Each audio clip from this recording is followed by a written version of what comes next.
देशातील सर्वच मतदारसंघाचं लक्ष लागलं होतं असा निकाल बीड जिल्हा लोकसभेचा निकाल आणि तो बजरंग बाप्पाच्या रूपानं तुम्हा आम्हाला प्रेरणादायी एक लव चैतन्य त्या ठिकाणी निर्माण झालं आणि असे आजचे सत्कार मूर्ती सन्माननीय आदरणीय खासदार बजरंग बाप्पा सोनवणे त्याचप्रमाणे आज या कार्यक्रमासाठी उपस्थित असलेले जिल्हा राष्ट्रवादी काँग्रेस पक्षाचे अध्यक्ष आदरणीय फडणवीस नागरे साहेब, प्रदेशचे सरचिटणीस सन्माननीय विलासजी चव्हाण साहेब, जिल्ह्याचे कार्याध्यक्ष विश्वजित भाऊ चव्हाण, जिल्ह्याचे संघटक वाल्मी भाऊ सिरसा, त्याचप्रमाणे आमच्या गंगापूर खुलताबाद मतदारसंघाचे अध्यक्ष रवी भाऊ धागे,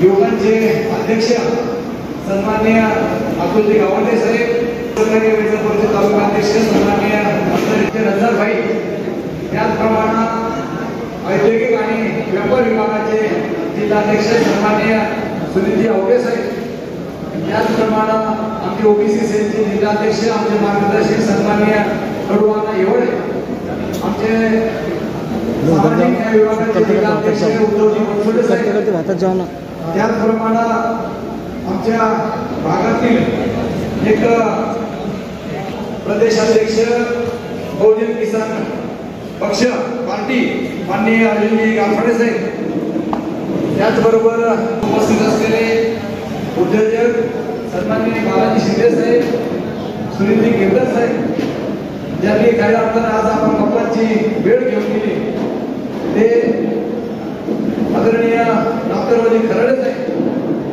आणि ज्यांनी कार्यक्रम आयोजनासाठी आम्हाला खरोखर मदत घेऊन बाप्पाची 1 महिन्यापूर्वी भेट घेऊन वेळ दिली ते आमचे सहकारी मित्र बीड जिल्हा मित्र मंडळाचे सहकारी आणि माजी कामगार सेलचे अध्यक्ष जिल्ह्याचे सन्माननीय संजय पाटील शेळके, उपस्थित सर्व मान्यवर ज्यांनी हा कार्यक्रम खऱ्या अर्थाने यशस्वी केला ते माझे सहकारी युवकाचे अध्यक्ष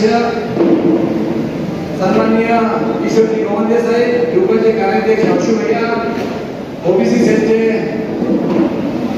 तालुकाध्यक्ष संदीप तोगे, त्याचप्रमाणे आमचे ईश्वर दिवचे साहेब, आमचे उमरभाई शेख या राजनांदगावमध्ये या तरुणांचं त्यांनी एक मोठी फळी तयार केली असे उमर शेख साहेब, त्याचप्रमाणे आमच्या या ठिकाणी आमच्या ग्रामपंचायतीचे सन्माननीय सरपंच नजीभाई पठाण या सर्वच मान्यवरांनी आज या ठिकाणी कार्यक्रमाची शोभा वाढवली.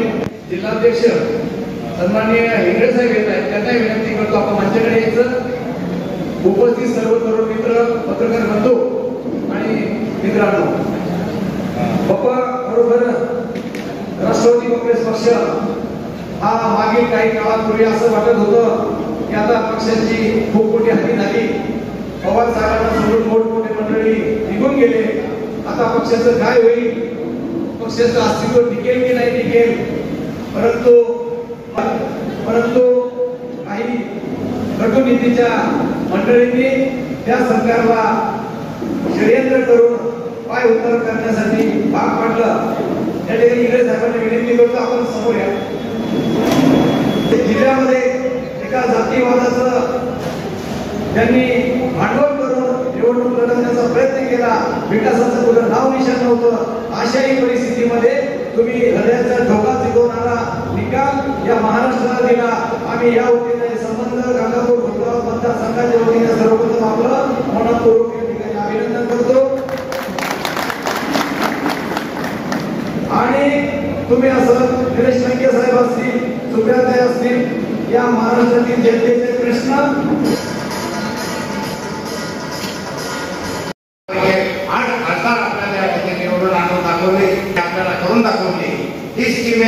विधानसभेला निवडणुकीमध्ये आपल्याला या ठिकाणी करून दाखवायचे आहे. त्यासाठी बजरंग बाप्पा अनेक खासदार महाराष्ट्राच्या दौऱ्यावर आता फिरणार आहे आणि वेगवेगळे खेळ बैठका घेऊन आमच्यामध्ये प्रबोधन करून या महाराष्ट्रामध्ये पुन्हा आघाडीचं सरकार, महाविकास आघाडीचं सरकार आलं पाहिजे या विचाराने पेटून उठलेली माणसं त्यांना आपण या ठिकाणी साथ दिली पाहिजे अशा मताचा मी आहे. महाराष्ट्रामध्ये खरं म्हणजे आपण मागतोय की आमच्या शेतीमालाला भाव द्या, आमच्या सोयाबीनला भाव द्या, आमच्या ऊसाला भाव द्या, आमच्या धान्याला भाव द्या, शेतीमालावरचे GST कमी करा. मी बचत बाप्पाचं या ठिकाणी अभिनंदन करेन. खरं म्हणजे पूर्ण महाराष्ट्राचं लक्ष ज्या निवडणुकीत लागलं असेल लोकसभेला ती म्हणजे बीड लोकसभा. आणि बीड लोकसभेमध्ये काय होतं आणि काय नाही अनेक चर्चेला उदाहरण या ठिकाणी आलं होतं. राज्यामध्ये पवार साहेबांच्या पुढे अनेक संकट उभे राहिली होती. इतिहास आपण जवळून पाहिला. त्या भारतीय जनता पक्षाने पक्ष फोडली, आधी शिवसेना फोडली, नंतर राष्ट्रवादी फोडली, घराघरात भांडणं लावली आणि अस्थिर वातावरण त्या राज्यात करून टाकलं होतं. परंतु प्रत्येक कार्यकर्त्याच्या पुढे एक प्रश्न पडत होता पवार साहेब म्हणणाऱ्या की आता नेमकं होईल काय. परंतु काही काळात तर हळूहळू पक्ष स्थिरावला आणि जे काही अजितदादा गेले, 40 आमदार गेले, काही लाभार्थी गेले, काही खोक्यावाले गेले, बोक्यावाले गेले, अनेक संघर्ष आपण डोळ्याने पाहिला. परंतु या वयात पवार साहेबांना अशा पद्धतीचा संघर्ष करावा लागेल असं आपल्याला कोणाला स्वप्नात तरी वाटलं नव्हतं. आवर्जून या ठिकाणी उल्लेख करावा लागेल की अनेक आपल्या सोबतचे काही विजय पाटील असतील, टोकेसाहेब असतील, गटदादा असतील, सुजाताई असतील, ही जी काही मंडळी आली होती त्यांना सुद्धा एवढ्या मोठ्या प्रमाणात त्रास त्या भारतीय जनता पक्षाला सुरू केला होता. त्याच्यावर ईडीच्या कारवाया, सीडीच्या कारवाया आपण पाहिला असेल. जयंतराव पाटील साहेबांना सुद्धा ईडीच्या कारवायात तासंतास बसावं लागलं. गोविंदांना सुद्धा अनेक वेळा ईडीच्या कारवायात तोरण बसावं लागलं. आणि ही परिस्थिती पाहून त्या भारतीय जनता पक्षाच्या लोकांना एकच मुद्दा होता की त्यांना शरद पवार साहेबांची राष्ट्रवादी मुळात सगळं संपुष्ट नष्ट करायचं. परंतु पवार साहेबांना तुम्ही पाहिलं असेल की ते हारले नाही. त्यांच्यासोबत जी काही टीम आली ती हारले नाही. त्याचबरोबर या छत्रपती संभाजीनगर जिल्ह्यातले तुम्ही आपण सर्व जी काही मंडळी असाल आपण या ठिकाणी कुठलाही स्वार्थ न पाहता आपण पवार साहेबांच्या नेतृत्वावर विश्वास ठेवून आपण या ठिकाणी स्थिर राहिला त्याबद्दल मी सुद्धा आपल्या सर्वांच्या या ठिकाणी मनापासून अभिनंदन करतो. आणि लागलीच नंतर पक्ष संघटनेत थोडंफार इकडे तिकडे होत नाही. लोकसभेच्या निवडणुका लागल्या. लोकसभेच्या निवडणुकीमध्ये जी वेळ तुम्हाला आढळली असेल की जेव्हा राज्यामध्ये एक तिरकूट सरकार झालं, राज्यामध्ये सरकार होऊ शकत नव्हतं, भारतीय जनता पक्षाला बहुमत नव्हतं, परंतु त्यांनी सरकार आपलं स्थापन होऊ देत नव्हते. परंतु पवार साहेबांनी अनेक श्रम घेऊन या राज्यात महाविकासाने स्थापन करून महाविकासाने या ठिकाणी आपला मुख्यमंत्री मुख्यमंत्री केला होता. परंतु या भारतीय जनता पक्षाला ते सुद्धा जमलं नाही. त्यांच्या पोटात कळा निघाला. 2.5 वर्षात त्यांनी हे सरकार पाडलं आणि हे सरकार पाडल्यानंतर जे काही तुमचं पक्ष फोडले आणि इतकी वाईट परिस्थिती या राज्यात त्यांनी निर्माण केली की तुम्ही आपल्याला सर्व ज्ञात आहे. रोज टीव्ही पाहतो, पेपर वाचतो, प्रत्येक गोष्टीतून आपलं बारीक बारीक लक्ष आहे की त्यांचे कारनामे आपण पाहिजे असेल तर त्या वाईट पद्धतीने आपल्याला त्याचा सामना करावा लागला. आणि आदरणीय पवार साहेबांना या आपण त्यांचं वय आता 85 वर्ष आहे.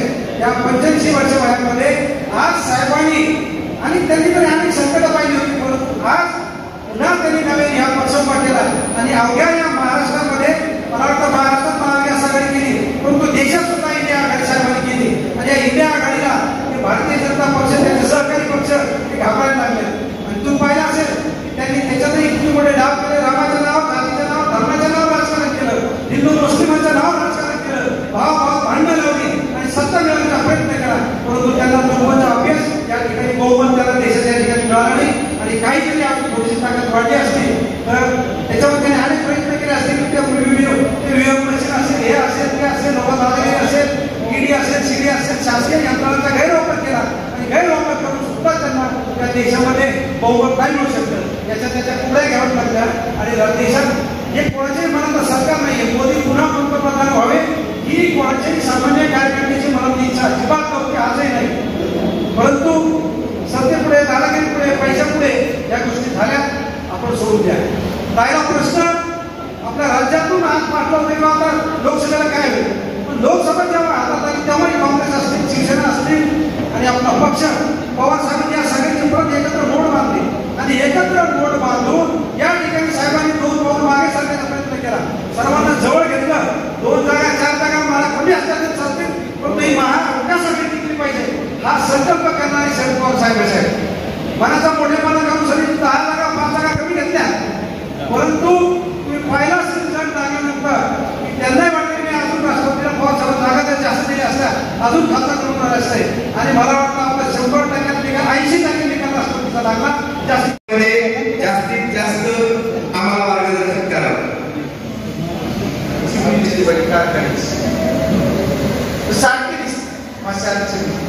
म्हणजे एवढे वाईट डाव करायचं काम केले, जसं आपण म्हणतो रंगीचा तसं खेळायचं काम केलं. पण तरी पण महाराष्ट्राच्या भक्तर जनतेने काय केलं, 31 महाविकास आघाडीचे निवडून आतापर्यंत भाजप करता काँग्रेस किंवा युतीचे 38 सीट आणते. आता पहिल्यांदा 31 सीट महाविकास आघाडीचे. त्यामुळे महाराष्ट्रातली जनता खूप सुज्ञ आहे. महाराष्ट्रातल्या जनतेला बदल हवा. पण हे काय घडलं त्याचं कारण एकच आहे की 2 पक्ष मिळून तुम्ही सरकार स्थापन केलं, त्याचा बदला या लोकांना घ्यायचा. मी तर म्हणेन की केंद्र सरकारवर लोकांची नाराजी नक्कीच होती किंवा आहे की मोहना त्याच्यापेक्षाही 10 पट जास्त सत्कार केला, माझं कौतुक केलं. त्याबद्दल तुमचं सर्व पहिल्यांदा आभार मानतो. बीड जिल्ह्याच्या खासदारपदी माझी नेमणूक झाली, त्या माझ्या बीड जिल्ह्याच्या मायबाप जनतेचे आभार मानतो. त्यांच्याबरोबर खासदार सरकार त्यांचा योग आहे. मला मी फिरत असताना बऱ्याच दिवसापासून म्हणजे आता 1 महिना झाला निकाल प्रत्येक ठिकाणची जी परिस्थिती बघतो, जी तरुण मुलं आहेत, या तरुण मुलांना असं वाटतंय की एका कधी आपण आपल्या खासदारला भेटतोय आणि मीच खासदार आहे म्हणून त्याला सांगतो.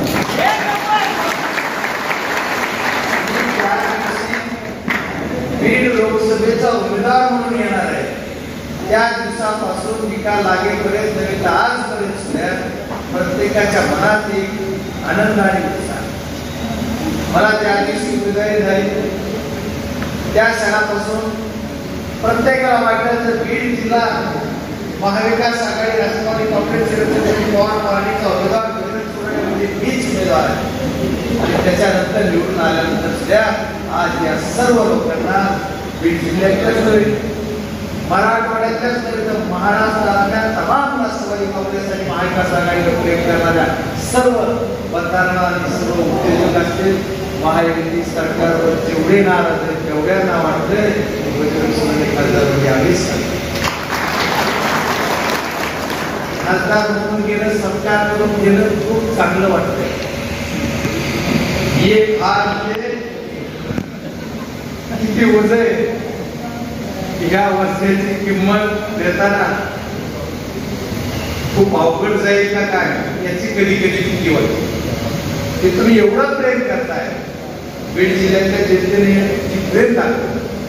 आजूबाजू जाऊन सर्वांनी प्रत्येकाला ज्याला जसं जमत तसं प्रत्येक जाती धर्माच्या प्रत्येक माणसाने ज्याला जसं संधी मिळत तसं बीड जिल्ह्यात जाऊन स्वतःचं मतदान असो अथवा नसो पाहुण्याला सांगणे, मित्राला सांगणे, त्याच्या जवळच्या कुठल्या व्यक्तीला सांगणे. यावेळेस राष्ट्रवादी काँग्रेसचं जे चिन्ह आहे माणूस या चिन्हासमोर एका बटन दाबून बजरंग सोनवणेंना निवडून द्या असं काम तुम्ही सर्वांनी केलं. त्याच्यामुळे खऱ्या अर्थानं बाजारात सर्व बसलेल्या सर्व लोकांचा प्रत्येक वेळेस राजकारणाचे समीकरण वेगवेगळे असतात. बीड जिल्ह्याच्या निवडणुकीला एवढं महत्व का प्राप्त झालं त्याचंही कारण त्याला एक इतिहास झालाय. बीड जिल्हा आताचा इतिहास घडवणारा जिल्हा आहे आणि बीड जिल्ह्याच्या निवडणुकीकडे उभ्या महाराष्ट्राचं का वेगळं त्याचं कारण वेगळं त्याचं कारण वेगळं असं काय. आदरणीय शरदचंद्रजी पवार साहेबांनी 2019 विधानसभेची निवडणूक झाली. निवडणूक झाल्याच्या नंतर असं समीकरण घडवलं की ज्याचे 105 आमदार आहेत त्याला विरोधी पक्ष नेता केलं आणि त्याचे 54 आमदार आहेत त्याला मुख्यमंत्री. हे यांना बघवलं नाही आणि बघवलं नाही म्हणून काय केलं ते याने सरकार नाही पाडलं तर पक्षच पडला. आदरणीय बाळासाहेब ठाकरे यांनी उभा केलेला स्थापन केलेला पक्ष वोट पाडली आणि काय करत म्हणजे 50 कोटी होते काय काय होते जसं मी काय बोलला आणि जे